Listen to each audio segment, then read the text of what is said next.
صلاتہم خاشعون، یہ وہ لوگ ہیں جو اپنی نمازوں میں خشوع پیدا کرتے ہیں۔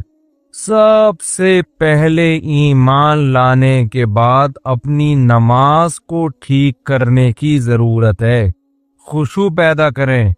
آج جب نماز ٹھیک کرنے کی طرف جاتے ہیں تو اختلافی مسائل کے جھگڑوں میں پڑے جاتے ہیں کہ رفع الیدین کے ساتھ پڑھیں کہ بغیر رفع الیدین کے پڑھیں، ہاتھ باندھ کے پڑھیں کہ ہاتھ چھوڑ کے پڑھیں۔ صحابہ کرام میں یہ تمام قسم کی نمازیں موجود تھی۔ رفع الیدین سے پڑھنے والے بھی تھے، اور امام بخاری کے شاگرد امام ترمذی کہتے ہیں رفع الیدین سے نہ پڑھنے والے بھی بہت سارے صحابہ تھے۔ امام ترمذی کا بیان ہے ترمذی میں، اور روایات سے بھی ثابت ہے۔ تو ان لوگوں میں زور سے آمین بھی تھی، آہستہ آمین والے بھی تھے، رفع الیدین والے بھی تھے، بغیر رفع الیدین والے بھی تھے، لیکن ان کی نمازوں میں چاہے رفع الیدین کے ساتھ ہو یا بغیر رفع الیدین کے ہو، خشوع و خضوع سب میں مشترک تھا۔ آج رفع الیدین کرنا یا نہ کرنے کے پھڈے تو بہت پتہ ہوتے ہیں، نماز سے خشوع کیا ہے، شارٹ ہے۔ تو ہماری نمازیں تو چاہے بغیر رفع کے پڑھیں یا رفع کے ساتھ پڑھیں، قبول مجھے لگتا ہے کہ نہیں ہو رہی۔ صحابہ میں ایسے بھی تھے جو ہاتھ چھوڑ کے نماز پڑھتے تھے، امام مالک کا یہی رائے ہے کہ ہاتھ چھوڑ کے پڑھنی چاہیے۔ تو ہر ایک کے اپنے دلائل ہوتے ہیں، تو ان میں الجھانے والے بہت ہیں، نماز میں خشوع پیدا کرانے والے کم ہیں۔ یہ اہل اللہ کی صحبت سے آتی ہے یہ چیز، جب اللہ والوں میں اٹھیں گے، بیٹھیں گے، رہیں گے۔ خوب سمجھ لو، کچھ چیزیں تقریروں سے نہیں آتی، اہل اللہ کے پاس رہنے سے آتی ہیں۔ پہلے زمانے میں اس کی بڑی ویلیو تھی کہ اس کا شیخ کون ہے، کس کی صحبت اس نے اٹھائی ہے۔ آج یہ چیزیں مارکیٹ میں ان کی ویلیو ختم۔ کہتے ہیں بزرگ لیس، کوئی بابا شاپا، کوئی بزرگ ہے ہی نہیں۔ اس کا نقصان کیا ہوا؟ نمازوں سے خشوع ختم۔ صحابہ نے نبی کے ساتھ نمازیں پڑھی ہیں، ان کے ساتھ وقت گزارا ہے۔ تابعین نے صحابہ کے ساتھ کیسے نمازیں پڑھا کرتے تھے، پھر تبع تابعین نے تابعین کے، یہ سلسلہ سند متصل کے ساتھ آج تک چلا آ رہا ہے۔ اگر آپ دین کسی سے پراپر سیکھتے نہیں ہیں، اس کی صحبت میں نہیں رہتے، تو آپ کی صرف کتابی عالم بن جاؤ گے، اور کتابی عالم خشکا ہوتا ہے، اس میں خشوع و خضوع نہیں ہوتا، خشک ہوتا ہے۔ وہ اسی علم کے ذریعے آگ لگا دیتا ہے فرقہ واریت کی، فتنہ پھیلا دیتا ہے، وہ لوگوں کو دین کے قریب کرنے کے بجائے دین سے دور کر دیتا ہے۔ ابھی غیر مسلم مسلمان ہوئے چند دن پہلے، ہندو تھے، پوری فیملی مسلمان ہوئی الحمدللہ۔ تو مجھے کہنے لگے کہ ہم اسلام لانے سے پہلے دیکھ رہے تھے یوٹیوب پہ، ہم بہت سے اسکالرز کو سن رہے تھے کس کے ہاتھ پہ مسلمان ہو۔ افسوس کے ساتھ کہنا پڑتا ہے کہ یوٹیوب پہ غیر مسلم لوگ کہتے ہیں، میں نہیں کہہ رہا، کہ ایسے لوگ بہت ملیں گے جو مزید کنفیوژن میں ڈال رہے ہیں ہمیں، مزید کنفیوژن، ایک دوسرے کی ٹانگیں کھینچنے میں۔ یہ ایسا، اس کی نے کتاب میں یہ لکھا، اس نے کتاب میں یہ لکھا، اس نے یہ جواب دیا، اس نے یہ جواب دیا۔ خالصتاً مثبت انداز سے کام کرنے والے وہ معدوم ہیں، کالعدم ہیں۔ تو غیر مسلم کیا سوچے گا یار، یہ کیا تباہی پھیلائی ہوئی ان لوگوں نے، کیا کر رہے ہیں یہ؟ باہر مسائل، باہر بھی یہی ایک انگریز مسلمان ہوتا ہے تو وہ ایک عجیب عذاب میں آ جاتا ہے، وہ ادھر ٹانگیں کھینچ رہا ہے، اور ہر آدمی کہتا ہے میں ہوں جو قرآن و حدیث بیان کر رہا ہوں۔ بس جو تمہیں اسلاف سے ہٹا رہا ہے، قرآن و سنت کی وہ تشریح کر رہا ہے جس میں تمہیں اپنا محتاج بنا رہا ہے، اتحاد کا لیبل لگا رہا ہے، لیکن امت میں پھوٹ ڈال رہا ہے۔ جو اسلاف کی دعوت دے گا وہ حقیقی دعوت، نام رکھنے سے نہیں کہ میں سلفی ہوں یا میں دیوبندی ہوں یا اہل حدیث ہے، جو بھی ناموں میں کچھ بھی نہیں رکھا، عملاً پتہ چلتا ہے، عملاً پریکٹیکلی ہو کیا رہا ہے کہ اس کے پاس بیٹھنے سے علماء کی محبت کم ہو رہی ہے یا بڑھ رہی ہے؟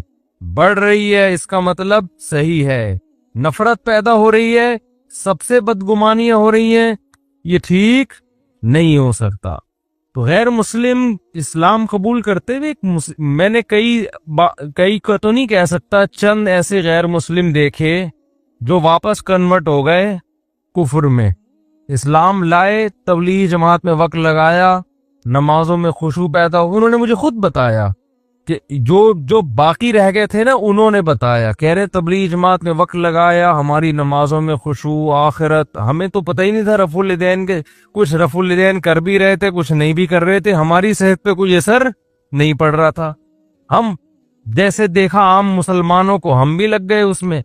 کہہ رہے جب ہم جماعت سے آئے تو پھر ہمیں جماعت المسلمین والے ٹکر گئے، انہوں نے کہا یہ سارے غلط ہیں، یہ حنفی کیا ہوتا ہے، شافی کیا ہوتا ہے، مالکیہ کیا، حنبلی کیا ہوتا ہے، یہ دیوبندی، یہ بریلوی، یہ اہل حدیث، یہ فلانا، اور لٹریچر لا کے جماعت المسلمین کو لازم پکڑو، صرف قرآن۔ کہہ رہے اتنے بڑے مسائل، ایک طرف یہ تھے، ایک طرف پوری دنیا تھی۔ کہہ رہے ہمارے بہت سے رشتہ دار واپس اسماعیلی بن گئے، آخانی بن گئے۔ تو میں یس کر رہا تھا صحابہ کرام میں قدر مشترک کیا تھی، ان کی نمازوں میں خشوع تھا، جو آج مارکیٹ میں شارٹ ہے۔ ہاتھ باندھنے میں بڑا اختلاف تھا صحابہ کرام کا، ہاتھ باندھنے میں خوب سمجھ لو، یہاں ہاتھ باندھنا سینے پہ، کوئی صحیح حدیث کسی کے پاس نہیں ہے۔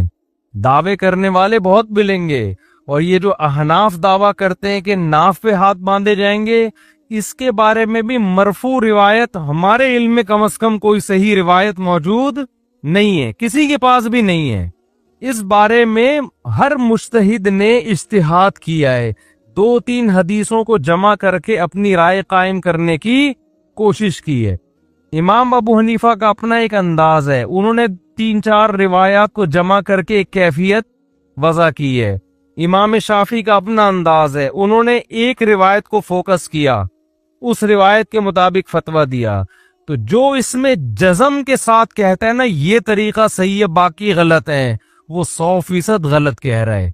تو دعوے کرنے والے آپ کو بہت ملیں گے، اور ان لوگوں میں سب سے بڑا عیب یہ ہے کہ جب یہ دعویٰ کرتے ہیں نا، ہم کیا کرتے ہیں، کسی نے دعویٰ کیا نا یہ صحیح حدیث ہے، ہم کیا کرتے ہیں نیچے کمنٹس میں حدیث کا ضعیف ہونا ثابت کرتے ہیں ڈسکرپشن میں کہ دیکھو یہ غلط کہہ رہا ہے، وہ کمنٹ کیا کر دیتے ہیں، اڑا دیتے ہیں۔ اس کا مطلب اندھی تقلید کون کر رہا ہے؟ آپ کر رہے ہیں کہ اس کی سن رہے ہیں، نیچے ڈسکرپشن میں کوئی اگر اس کا جواب دے رہا ہے تو وہ کیا کر رہے ہیں، اڑا رہے ہیں۔ تو یہ سب باتیں ہوتی ہیں کہ ہم لوگوں کو کسی کا مقلد نہیں بناتے، ہم ڈائریکٹ قرآن حدیث کی بات کرتے ہیں، صرف باتیں ہیں، حقیقت میں یہ لوگوں کو اپنا مقلد بنا رہے ہوتے ہیں کہ صرف ہماری سنو، کہتے یہ ہے کہ سب کی سنو، لیکن عمل کیا ہے، کسی کی مت سنو۔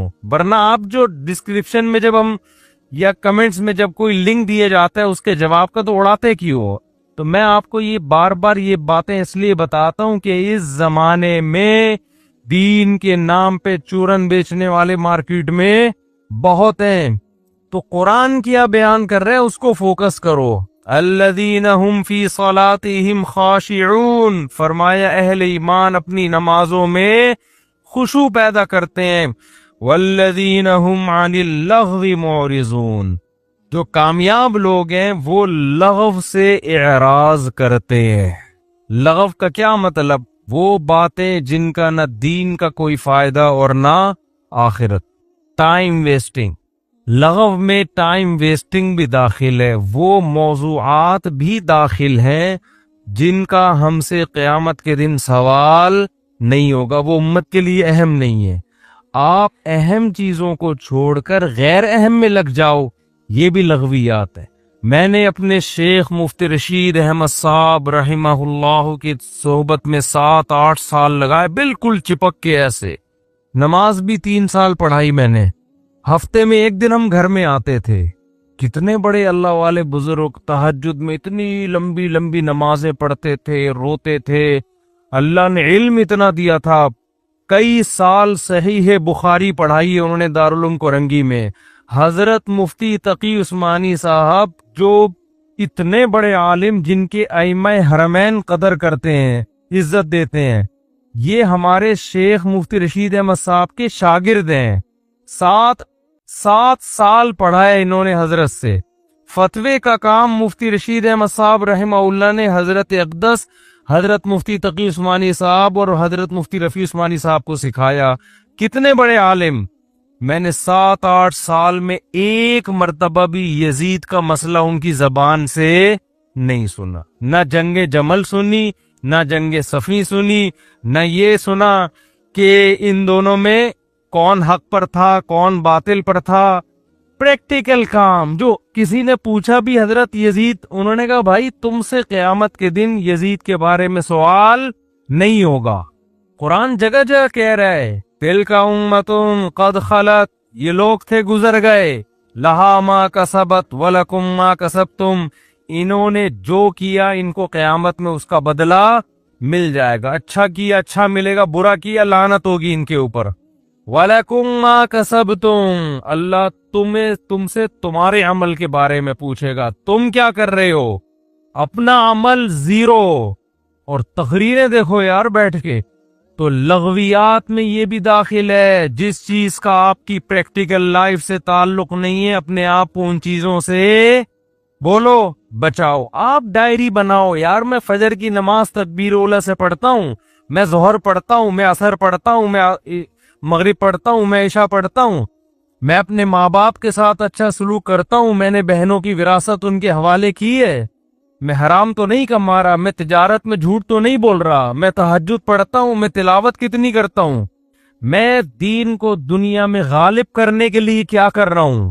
تو آج آپ کو جس کے پاس بیٹھو گے نا وہی باتیں شروع کر دو۔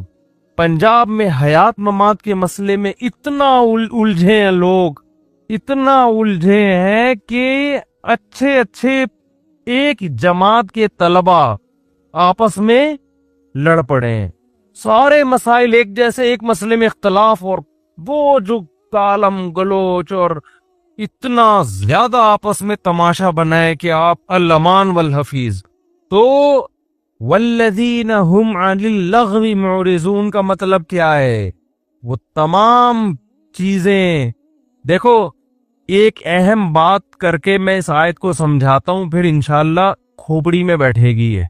اپنی زندگی سے جو غیر اہم چیزیں ہیں، جو غیر امپورٹنٹ ہیں، اس کو کیا کر دو؟ بولو نا یار، نکال دو۔ امپورٹنٹ کی ڈیفینیشن کیا ہے؟ یہ بڑا اہم مسئلہ ہے۔ ہم نے ایک دفعہ ورکشاپ کروائی نا ٹائم مینجمنٹ کی، اللہ سلیمان احمد صاحب کو جزائے خیر دے، بڑے زبردست آدمی ہے۔ یہ امپورٹنٹ کی ڈیفینیشن انہوں نے ہمیں بتائی، اور بہت خاندانی ڈیفینیشن بتائی۔ حکمت کی بات جہاں سے لو، لے کے آگے پارسل کر دو۔ تو جو ان کا اسٹائل تھا اسی اسٹائل سے میں بھی پوچھ رہا ہوں۔ ہم نے پھر ورکشاپ میں نے خود کروائی، تو میں نے اس میں پوچھا کہ امپورٹنٹ کی ڈیفینیشن کیا؟ ہمیں امپورٹنٹ کام کرنے چاہیے، جو غیر امپورٹنٹ ہیں ان کو زندگی سے نکال دینا چاہیے۔ اب امپورٹنٹ کی ڈیفینیشن کیا ہے؟ اب ہم جب لوگوں سے پوچھتے ہیں مجھے بہت اہم، موسٹ امپورٹنٹ، اس کو امپورٹنٹ کہتے ہیں، ٹھیک ہے نا؟ بہت اہم کام جو بہت ضروری ہو۔ ابھی یہ تو ضروری امپورٹنٹ، یہ تو آپ الفاظ بدل رہے ہیں نا۔ امپورٹنٹ کی ڈیفینیشن یہ ہے کہ آپ کا جو ہدف ہے نا، جو چیز آپ کو اس ہدف میں پہنچانے کا ذریعہ بنے، وہ کام امپورٹنٹ ہے، اور جو اس ہدف تک سے روکنے کا ذریعہ بنے وہ نقصان دہ آپ کے لیے۔ وہ کیا ہے؟ وہ جو وہاں تک روکنے کا ذریعہ بنے نا، وہ کیا ہے؟ جو اس میں نقصان کا ذریعہ بنے ہدف تک پہنچانے کا، وہ غیر امپورٹنٹ۔ اب دیکھو، آپ کے پاس ٹائم کم ہے، زندگی محدود ہے، آپ کا ایک ہدف ہے اللہ کی رضا۔ مسلمان کا اصل ویژن کیا ہوتا ہے؟ اللہ کی رضا، جنت ہے۔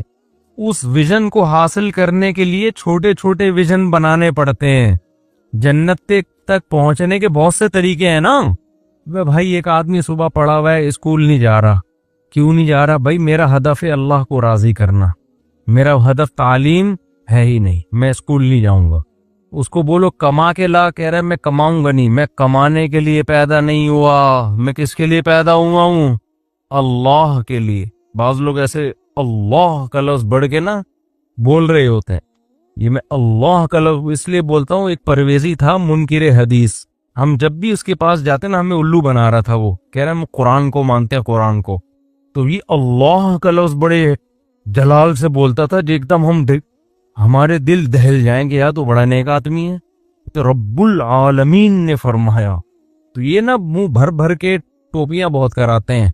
تو خیر، تو اب وہ نہ پوستی آدمی، نہ وہ اسکول جا رہا ہے، نہ وہ کالج جا رہا ہے، نہ وہ ایجوکیشن میں بڑھ رہا ہے آگے، نہ وہ کم بخت بزنس کی طرف توجہ دے رہا ہے. جب اس سے پوچھا جائے کہہ رہا ہے میرا ہدف بزنس ہے ہی نہیں. لوگ کہتے ہیں بے کم بخت تیری شادی کیسے ہوگی جب تو کمائے گا نہیں، کھائے گا نہیں. تو کہہ رہا ہے میرا ہدف شادی نہیں ہے، میرا ہدف ہے اللہ کی رضا. صحیح کہہ رہا ہے غلط کہہ رہا ہے؟ الو بنا رہا ہے. ابے اللہ کی رضا کے لیے تو دنیا میں کچھ کرنا تو پڑے گا نا. یوسف علیہ السلام نے مصر کی وزارت قبول کی، کس کے لیے؟ اللہ کی رضا کے لیے. بادشاہ بن گئے مصر کے، کس کے لیے؟ اللہ کے لیے. تو اللہ کی رضا کے لیے جتنا دنیا میں آپ آگے جا سکتے ہو، کیونکہ جو آدمی دنیا میں جتنے اونچے مقام پہ جاتا ہے اتنی بڑی معاشرے میں وہ تبدیلی لا سکتا ہے. تو آپ نہیں جائیں گے، برے لوگ آگے چلے جائیں گے. تو کمپٹیشن ہے، تو کچھ تو کرنا ہے نا. تو اس کو وہ ایک ہدف بنانا پڑے گا آپ کو. یار میں نے یہ کرنا ہے تاکہ میں اس کے ذریعے کس کو خوش کر سکوں؟ اللہ. آپ ڈاکٹر بننے کو ہدف بناتے ہو، یار میں لاکھوں لوگوں کی جان بچا لوں گا. اس کے اللہ تعالیٰ کیا ہو جائے گا؟ خوش ہو جائے گا. کماؤں گا بھی پیسہ. ڈاکٹر کے پریشان ہو جاتے ہیں کہ اللہ کے لیے کریں، پیسے نہ لیں. تو بھئی پیسے بھی لیں آپ. پیسہ کمانا بھی ہدف ہو سکتا ہے، مالدار بننا بھی ہدف ہو سکتا ہے. مالدار بنوں گا اللہ کے لیے. مالداروں کے الگ فضائل حدیث میں، وہ ابھی ٹاپک ادھر چلا گیا تو بات لمبی ہو جائے گی. تو آپ نے ایک ہدف بنایا کہ یہ میرا اصل ہدف ہے، اور الٹیمیٹ ویژن کیا ہے؟ آخرت. تو وہ ہر وہ چیز جو آپ کو اس ہدف تک جانے تک روکے، وہ آپ کے لیے کیا ہے؟ لغو ہے. قرآن کیا کہہ رہا ہے؟ والذین هم عن اللغو، وہ غیر امپورٹنٹ ہے، وہ لغو ہے. قرآن کہہ رہا ہے یہ لغویات سے بچتے ہیں. تبھی ہم نے ڈاکٹروں کو نہیں دیکھا یزید کے پھڈے میں پڑھتے ہوں، MBBS میں ایجوکیشن حاصل کر رہے ہوں، اور کوئی ان کو تقریر سنا یار تو